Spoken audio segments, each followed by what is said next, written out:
meus queridos, tudo bem? Eu sou o Prof. Clayton Reis e essa é a resolução de mais uma questão que fala sobre lançamento horizontal. E a questão diz o seguinte: uma bola rolou para fora de uma mesa de 80 centímetros de altura. Deixa eu sublinhar isso, 80 centímetros de altura, e avançou horizontalmente desde o instante em que abandonou a mesa até o instante em que atingiu o chão, no caso 80 centímetros. Considere G como sendo 10 metros por segundo ao quadrado. A velocidade da bola ao abandonar a mesa era em metros por segundo. Então é isso, uma questão bem direta, né? Não enrolou muito. Queremos descobrir qual a velocidade da bola quando ela é lançada, quando ela abandona a mesa, no caso a velocidade inicial dela de lançamento.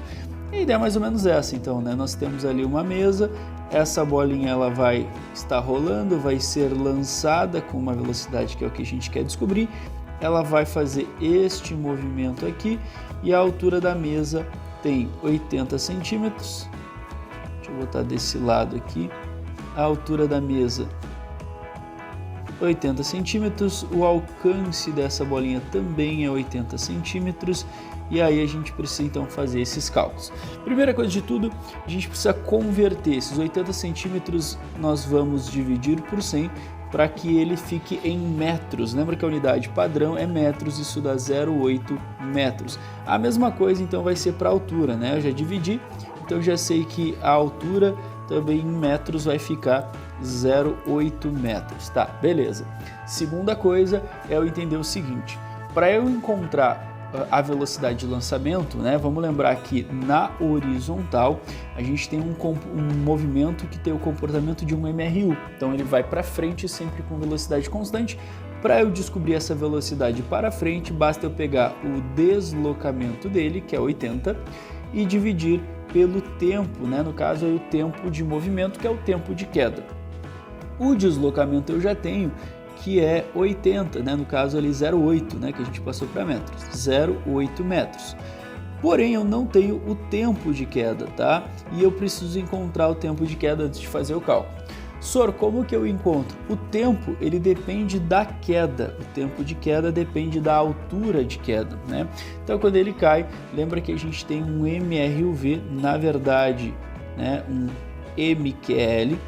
E aí a equação do MRV que a gente usaria seria a equação horária da posição, né? Onde a posição, o deslocamento, é a velocidade inicial vezes o tempo, mais a aceleração vezes o tempo ao quadrado sobre 2. Só que como a gente está falando de uma queda, o que a gente tem que se ligar, né? Na queda, o D a gente chama de H, o deslocamento é a altura. Na queda, a aceleração é a gravidade, que justamente foi o que a questão me deu aqui.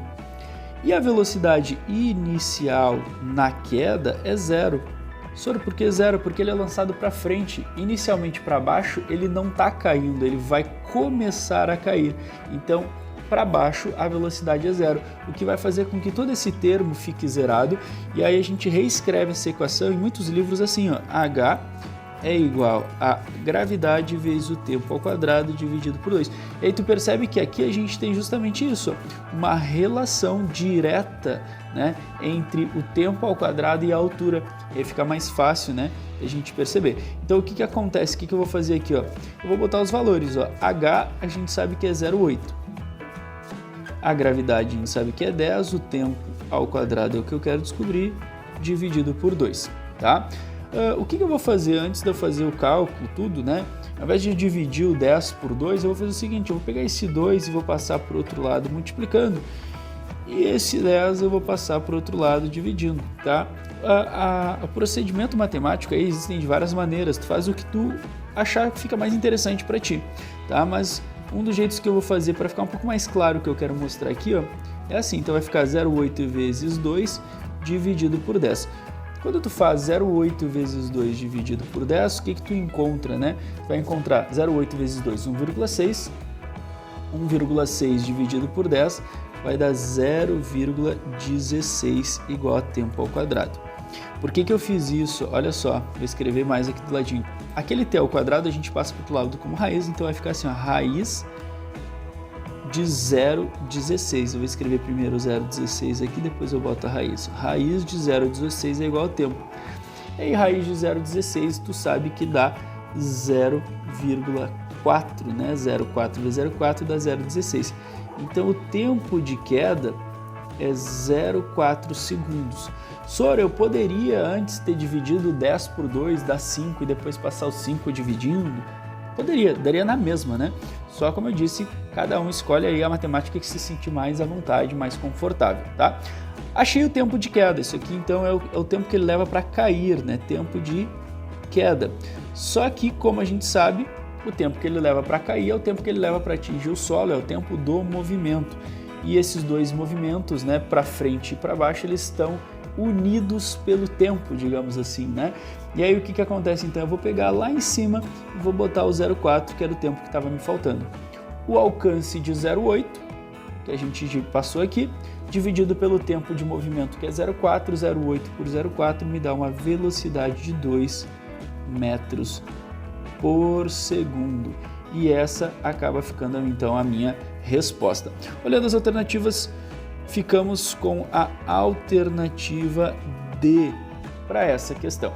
Pessoal, era isso. Espero que vocês tenham entendido, espero que vocês tenham gostado. Muito obrigado por assistirem até aqui. Fiquem ligados aí nas próximas resoluções. Era isso. Bons estudos para vocês e tchau, tchau.